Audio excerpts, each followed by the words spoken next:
Alright guys, I've got a, what is this, 15 plus 5 game against somebody rated 1248. So, what are we looking at? I'm going to play e5. I'm tempted to play the French, but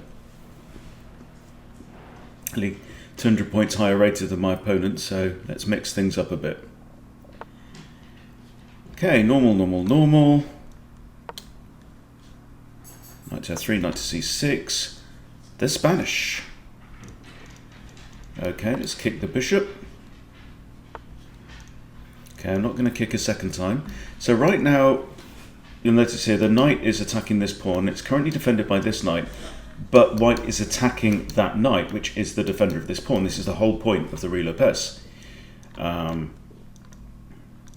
I might think about, like Berlin style, makes sense. But if bishop takes knight, pawn takes, knight takes, I can then play queen e7, which is kind of okay. So I think let's bring out the bishop. Let's bring out the bishop to here.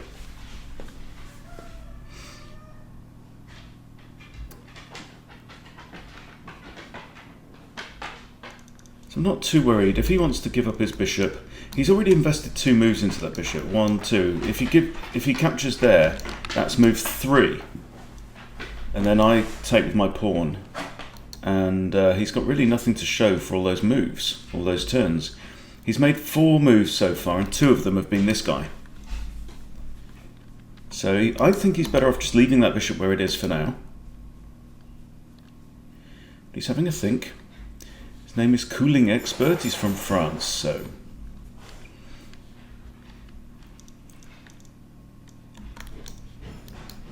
guess he's into refrigeration or air conditioning or something like that.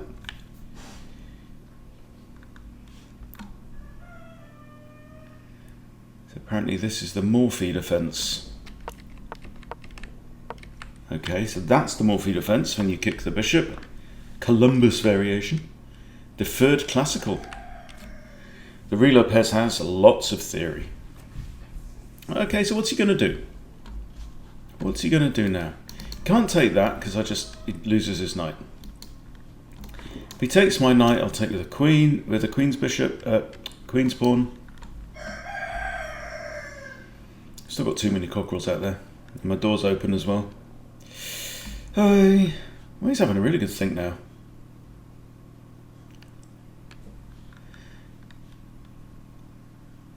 So I started today, I picked up like a 45 plus 45 game against somebody rated like 1050, and it just took it far too casually. Absolutely got my arse handed to me in that one. Lost something like 15 points. Who's resigned? Oh well. Right, let's find another one in that case. And then I played 2 games against people rated nearer to me, just normal games, and won them both. So go figure. Don't play lots of games against lower rated people. I mean, I do it for the sake of my channel. Okay, yeah, so how about this guy? Alright. Rated 1065, let's go. Okay, I'm going to try going for this Ponziani opening. We'll see if he goes for that.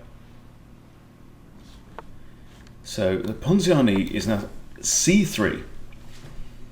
So normally you'll get like, bishop here for the Italian, bishop here for the Spanish, d4 for the Scotch, knight to c3, 3 knights. Now, okay, knight to here, and I can't remember I think it's d4. So the idea of this is a bit like the Alpin when you're playing against the Sicilian. So when your opponent's got a pawn on there, the Alpin is c3 preparing d4. Okay, now I think I can hit the knight.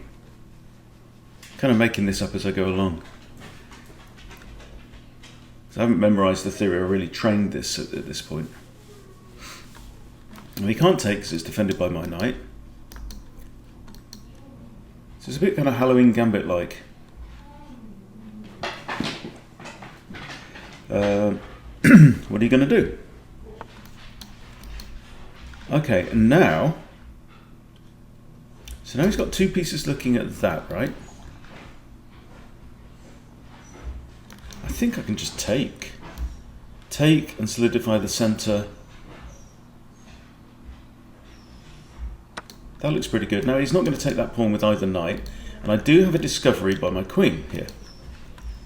So I could, for example, move my knight and threaten this. So to prepare that, maybe bishop c4, and then that with the double threat of... Okay. Thinking knight c3 looks pretty normal. If he takes, I just take back the pawn and further improve my pawn. So he's missing his e pawn. I'm currently missing my c pawn. But if he takes here, it means that I've got b pawn. All right. Okay.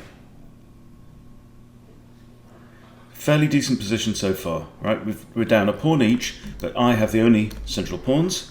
He has a slightly overextended knight that is undefended. So I can move this knight for free with a discovered attack by the queen on this guy, right? So if I move my knight there, I'd still like... Let's move the bishop out. Looks okay, that's defended. That's defended. So now, if I move knight g5, there's two threats, right? Which is much better than one threat. Threat of queen takes knight, and threat of bishop takes h7, check. King will have to move here, then the bishop can retreat. So we've basically taken out his h-pawn with zero risk.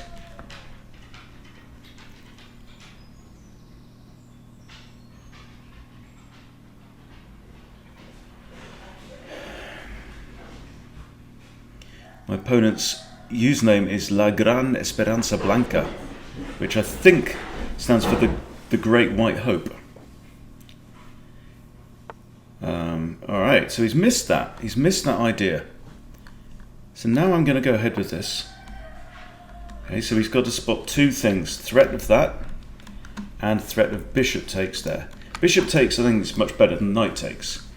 And because it comes with check, the king has to move. And then the bishop can simply escape. And we've just eliminated the defensive pawn there. Knight takes doesn't make a heap of sense. But he's going to have to do something with his knight. You can't go there, there, there. He's only actually got one square.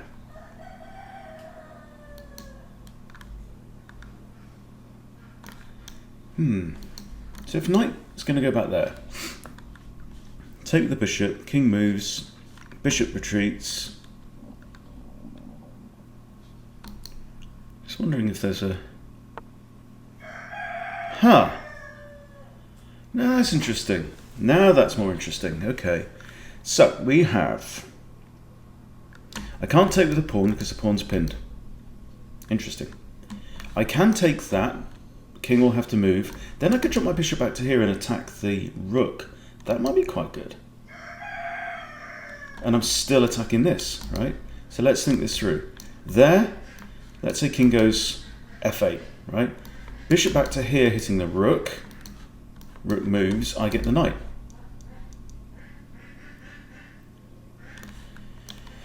There, king moves. Bishop back, attacking the rook. Rook moves, and my knight can escape. Whatever happens, if this pawn is going to take one way, it's not going to be good for black's king safety, is it? At all. Okay, well that is actually quite a serious blunder because now I have knight f7 with a fork on king and queen. And that is kind of resignation material.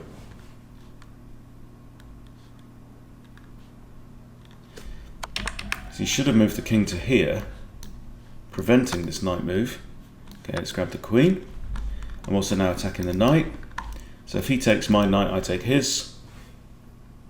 And it's all over bar the shouting. Okay, let's take his knight. He's got a discovered attack by the bishop. Always good to be cognizant of those. Cognizant is a great word, isn't it? It's kind of consciously aware. Alright, so now this I think wins the rook as well. It's getting worse and worse for black. What a pasting.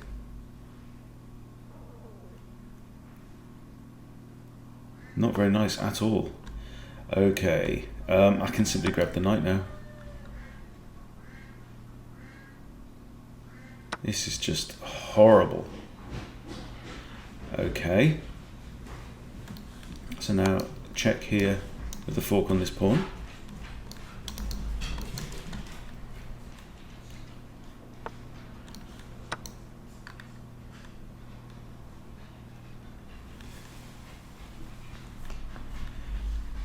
Now I'm attacking this bishop, so the bishop's going to have to move. Can't go there or there, right? Let's get castled. This move is now attractive. Potential fork on there, or capture that there, attacking the rook. But for now, we shall content ourselves with attacking the bishop. Bishop might come here, actually. Ooh. Okay. You're counter-attacking my rook, are you? Right, do I have any checks? I've got that, no good. Might just have to move the rook. Or just accept the trade. I mean, this is still in my favour, actually.